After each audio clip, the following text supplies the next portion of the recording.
It's time for the big interview. At the FayWhat show, we want to introduce you to interesting people who are important to our LGBTQ plus community. This morning, I present to you an interview with one such influential queer trailblazer. He's Tommy J Murrell.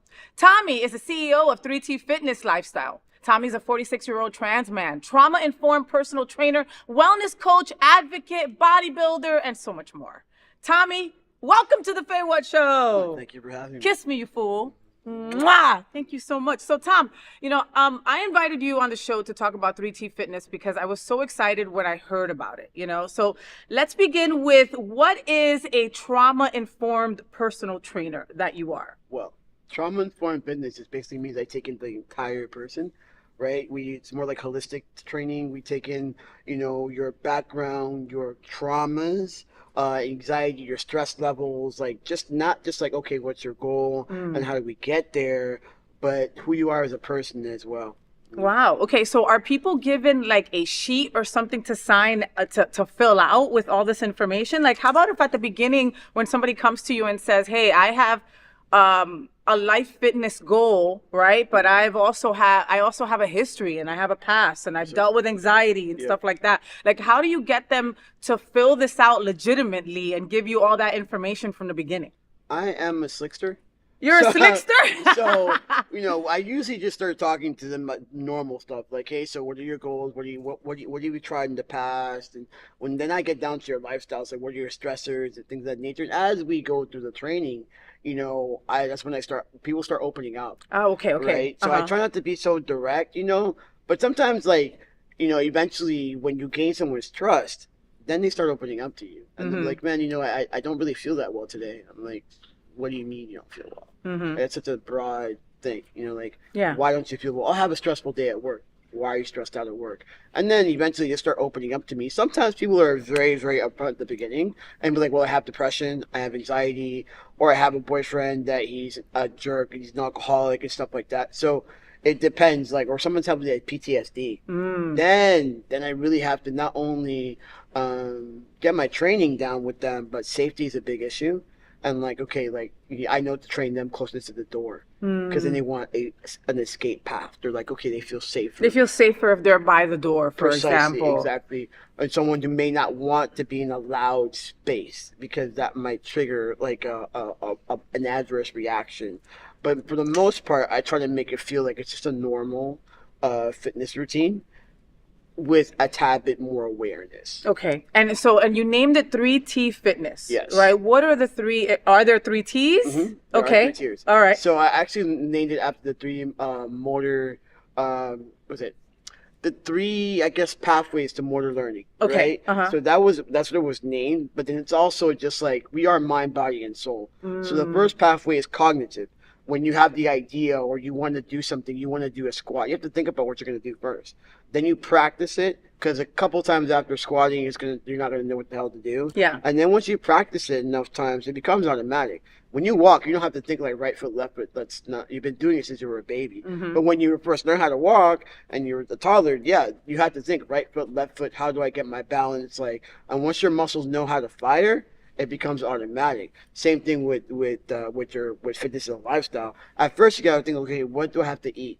And what exercise do I have to do? And what time is everything? After a while, it's like, no, I know how to squat, I know how to bench, I know exactly what I'm going to eat for breakfast. I've been eating the same breakfast or the same formula for breakfast for years now. You don't have to tell a person how to do a crunch. They know how to do the crunch. Yeah. So it becomes automatic. But how about for people that have never, I can't do a squat, okay? I don't want to hear it. I can't. After we do the interview, I will show you I can't do a squat, okay? I'm also married to someone who lives and dies by CrossFit. You know what I mean? So she wakes up to squats, right? Yeah, precisely. You know what I mean? So there's also people on a different level that have fitness goals, right? Precisely. Want to get better. There are things in all our food. There's a lot of stressors that we're all surrounded with. That also doesn't help people lose weight and stay healthy. You know what I mean? But then you're putting all these things together, plus histories of trauma, histories of marginalization, LGBTQ folks. I don't know anybody who's not marginalized or doesn't have some kind of childhood trauma. Yeah.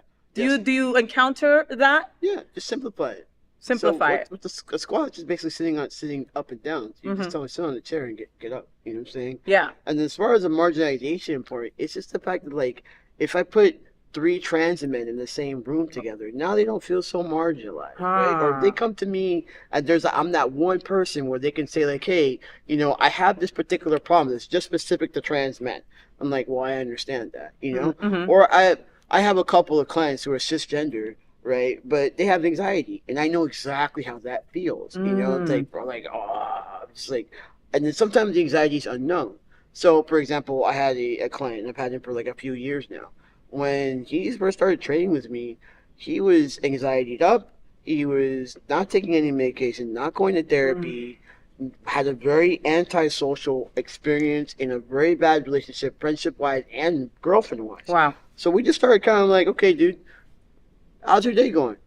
And like, okay, so where are we feeling the stress at? We're feeling under our chest. Okay, we're going to do a couple of chest things. You know, next thing you know, it's like, hey, maybe you need to see someone just besides myself. Like, you ever thought about going to therapy? No. I was like, I think you should. Wow. You And know? coming from you is different than coming from a doctor or a PCP or something like that, Exactly. you know? Exactly. I mean, you know, you're trained in the trauma, you know, and being that guide, but also, like he said, if you need a little bit extra help, right? Like, you know, you can't go work out if you can't leave the house, right? Like, for example, right? You know, like if you're anxiety driven, you're not going to go work out. You know what I mean? And at 3T, you are spotlighting and helping all those components come together to help you. So let's talk about Be Fair counseling, right? So 3T is in Be Fair. Explain that to me. So Be Fair counseling is led by the one and only Clifton Fair, who I adore, who was in this bed a couple of weeks ago for our Valentine's Day couples segment. He helped us so much to find out how to make sure that your relationship is Valentine's Day every day, you know? And Clifton is like a big brother to me. I adore that man. He's so freaking smart. Yeah. It's crazy. So 3T is in Be Fair Counseling, which is off Commercial? Yes. Okay, Commercial Boulevard in Broward County. How did that marriage come to be, and how does that work? Well, actually, we met at, I think it was some event there. And what they don't remember the One event. of the many events that me and Tommy have to go to. Yeah.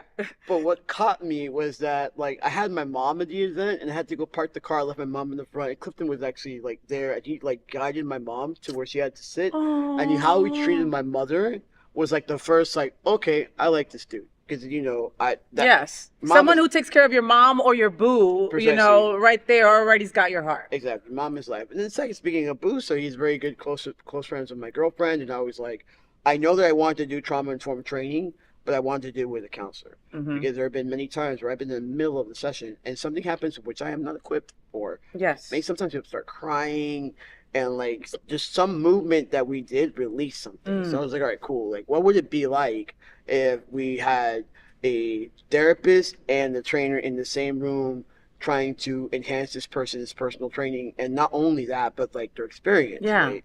And then I've never even heard about that before. That makes so much sense. Okay, continue. I'm sorry. Well, then we have a men's mental health crisis, right? So in the year 2022, we had like, I think it was 45,000, some crazy number like that, of men who had either committed or tried to commit suicide. Nice. Wow. Crazy. Then you have the other factor that in the trans community, trans men also need mental health. And I was like, we have so many things that we could try to like attack at one point.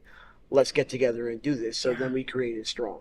Okay. Which is strength through optimism, nurturing growth. I have to always think about it. But it's our response to the men's mental health crisis, the fact that queer men need a space to be in that's safe, right? That they can be who they want to be without having to get the memories of, oh, that jock that beat me up, or whatever it is that they go back to when it comes to fitness. Okay. Wow. Okay. Well, I love Be Fair Counseling. I think that 3T, it makes so much sense. 3T Lifestyle, right, is how it's named. Yeah. You know, one of the things that, like, you know, I'm in AA. You guys know that. You know, Tommy's in recovery as well. You know, when, you know, he's been through a lot of tough things in his life also. Like, I think that, like, you know, in my early days of getting sober, I couldn't talk to anybody that hadn't been through the same shit. Yeah. You understand what I'm saying? Like, if it was going to be, I was not ready to speak to a therapist that wasn't also someone in recovery, right? Because in my mind, you didn't walk my shoes. You don't know what I've been through, you know?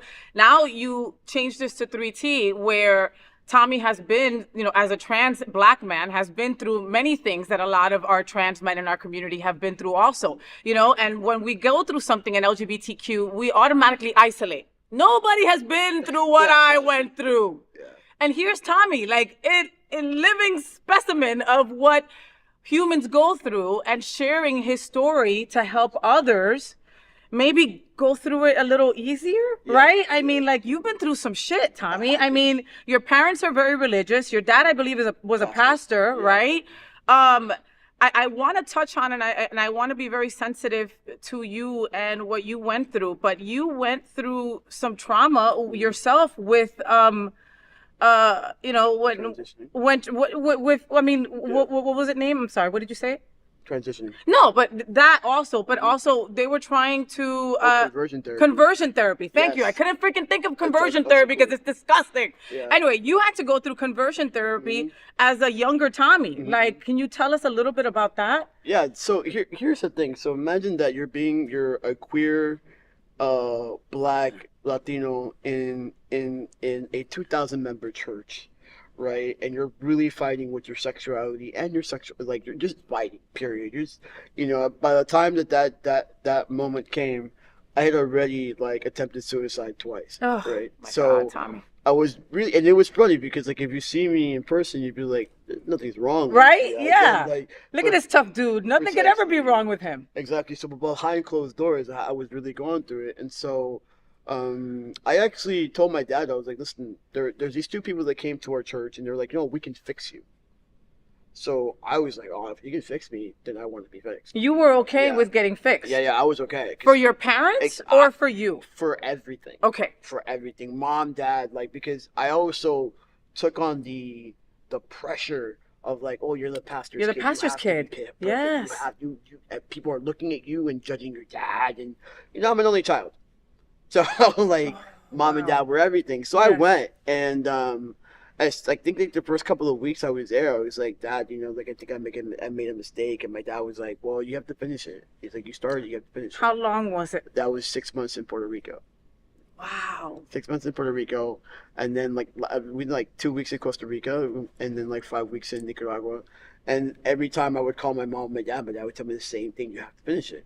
So, like, hindsight's 2020. When I spoke to I came back, right, and they outed me to my church, so I couldn't go back to church. And then like, while you were gone, they outed you? Mm-hmm, yeah. Oh, wow. So I got really, really angry at everybody. Like, there was, like, and then I just left. And when I left was when I started, like heavily going into drugs and drinking, and just kind of, like, downward spiral. That was like, you know, the first year or two of, like, your partying is always, like, nice, and then after that it was like just making stupid decision after stupid decision, bad relationships, like, everything that could have happened to me happened. You were the magnet to shit during that time. Precisely. You know, and then after I got out of that, when I started to transition, things started to change. You know, the transitioning was probably, like, the first saving grace, you know. But within my transition, I did a couple of things that most people don't know about. Like, I went and took a communications course at the Yes Institute so I can communicate with my parents, because I was like, I want to keep my family. Wow. And so that was the first thing. And then after, like, maybe a few years into my transition, I was like, there's something still missing. Something still. And then, like, I woke up one day, I got really drunk, like, super, super, super drunk, and didn't know where my car was at. And I was like, okay, you have a problem, kid. Like, this is not normal. Yeah. So after I started getting sober, then everything just, like, got, like, that was it. The sobriety and transition were the two catalysts to a better life. Right. So I got sober. After I got sober, all the money I stopped partying with, I got my top surgery, and then that was just, like, one thing after another. Graduated, got my bachelor's, you know, started my own company, blase. So at the end of it, my dad had so much to be proud of. Right. My mom had so much to be proud of, that, like, maybe 1 year before my dad's death, my dad, like, not only did I came out, my dad outed me he outed himself. Like, he claimed me in front of everybody on Facebook. Wow. Okay. As his son. Yeah, as his son. It took years into my transition. This was not, like, a thing, you know. And I didn't really care whether he did or not, you know. But he did. And I was like, wow. I'm glad he did too, because that was, like I said, like a year later is when my pops passed. What a wonderful gift to leave you with, right? I mean, Yeah. that legacy that, his career was a pastor. His career was to lead folks, right? And to inspire folks. And then he has a son he has a daughter who is really a son and had to deal with that. And like you said, he outed you again in a wonderful way and outed Yes. himself like when he was ready to out himself. Exactly. Exactly. Okay, so you touched on transitioning, and I know that transitioning isn't easy for anyone. If you've had an easy transition, God bless you. What do you say to folks that say that many trans men transition to men and then pass, so they kind of leave the community and stop fighting? I don't think we'd leave. I think we just can't be seen, but we're there. But we're Okay, there. that's a better way to say it. Yeah, we were there. But do you see where I'm coming from? Oh, for sure. And because there was a part of me who was like, man, I was living my life as a ghost, right? Because like I was there, but you couldn't see me. Yeah. So I do have the privilege to pick and choose and when I want to come out. I do have that privilege, and I use it to the full extent understand of that most of my trans sisters don't have that luxury. Precisely. But I also think that I use my privilege to change hearts and minds. You know what I'm saying? So I think it's not something that I wanted. It's something that I just kind of like had, but I use it to change hearts and minds, and also to like let people know the trans community is vast and we look very different. Yeah. Right? Some people in the trans community are non-binary. Some people in the trans community are very obviously trans, and they like it that way. And they shouldn't be like held bad because someone decides to transition a little differently. Yeah, or looks a little differently or whatever. They shouldn't be held like they're leaving our community. It's just something that people do speak about. Precisely. But I will go to bat for my trans women, so don't mess. No, you wouldn't. Listen, no, but Tommy is a gentleman all the way around. Okay, yes, he goes to bat for his trans women in his life, but he also goes to bat for anybody. You know what I mean? I have seen him protect a skinny little twink to protecting me from people. You know what I mean? This is who Tommy is, you know? You've always been like that, haven't you? Yeah. I feel it. I feel it. You were in a documentary, right, called My Trans Life. Oh, yes. Right? Yeah. Tell me a little bit about that. When was that, and how was it to put your stuff on blast right there for everybody to see? Okay, so I'm glad that I get to clear the air about that. Please. We actually did that documentary was post one of my bodybuilding shows, and they had me and my dad, and there was this cool portion they could have went with, like how my dad accepted me, and they didn't. They went with this whole trying to make it look like a sap that I went to bodybuild for this girl I think that I was dating at the time, that I hadn't even dated for 6 months. Wow. And I told them, like, this is a fresh relationship. Yeah, but we they just went with started. it, They went with it, but that's what it came out to. So I'm much more appreciative of the documentary of Man Made. Okay. Because, Look that up. Yeah, please. That was more me. My trans life was cool, but I didn't like the way they made it seem like, oh, he's doing this for the love of a woman. Yeah. Do nothing for the love of a woman. No, that's not how you roll. No. So when was Man Made? Man Made was I was the same year. Oh, okay. Actually, oh, wow. Yeah, so it's on Amazon actually. If you put like Man Made about like trans guy bodybuilders, yes, it's on Amazon. It's completely trans led, and I think it's done by Cooper, T. Cooper. That's his name. The letter T and Cooper, and he's I think he also works for HBO. And it was a much better rendition of it was more true to life to what you were going through. Precisely. So Tommy, in your spare time, which I don't know when the hell he has spare time, you are also, you're a trans advocate, and you've got an incredible girlfriend who is one of my best friends, Miss Adriana Tender. You're you're an advocate in your own right? And is that how you met Adriana? Was through advocacy? I wouldn't say yeah, because she asked me to speak at T-Door. Is that really how it happened? I didn't ask her, I promise. You know what I mean? Okay, She asked me to speak to T-Door, and I was actually interested in someone else at the time. And she's going to see this, right? Oh, okay, all right. She is. And it just wasn't working out. And, we and her kept, like, talking, and I was like, wow, it's so easy to talk to her. That's the first thing I noticed. And then second of all, I was like, she keeps telling me to come train her. I just, like, one day I was like, that's what she's talking about? Like, dude, like, okay, so... She's been trying to hit on you for weeks and you haven't been able to get it. She didn't get it at all. So I decided that I was going to take her on a date, and then she's like, in pure Adriana fashion, she shows up like half hour late, right? Well, that's actually early for her. Exactly. So she shows up, and I'm like, man, I am sorely underdressed. Like, she came like in this like blue dress, her hair was like this bob, and was like, hello. wow, yeah, you know. And we shut down the restaurant. We ended up talking for like 3 hours. Yeah. And so one of our best traits is I feel like our communication is like best, like the best I've ever had in any relationship. Wow. And we really took our time dating. We didn't do the whole like, oh, we're gonna date for a week and then like, no. I think I dated her for like almost 6 months before I asked her to be my girlfriend. Wow. Yeah, and we were just hanging out at her house. You know, I got to know the dog, and like, cause I'm at that age where I'd rather take my time. No, of course, You of know? course, because at this age you kind of know what you don't want at Exactly, this point, right? And you're precisely. getting all the flags of all the good stuff, but you Yeah. don't want to put all your eggs in one basket and think like, Precisely. you know, you also don't want to put that pressure on the other person. You know what I mean? Like Adriana is very much like me, where it's like, I want all your attention, but I want you to leave me alone, right? Yes. All at the same time. Yes. Man, you've got to figure that out. But it works out because one of the first things was she was. I promise you, this is gonna sound. Babe, I'm sorry if it sounds weird, but like when she was telling me all the stuff she was doing, I was like, perfect. I love the fact that you're so busy because that makes me be able to be busy on my own business. Exactly. And I like to work out sometimes twice a day, and I'm with clients and stuff like that. So it never clashes. It never feels like I can't do my business and have a girlfriend at the same time. Yep. Yep. And it's one of those things that, like, you know, you've got to be able to.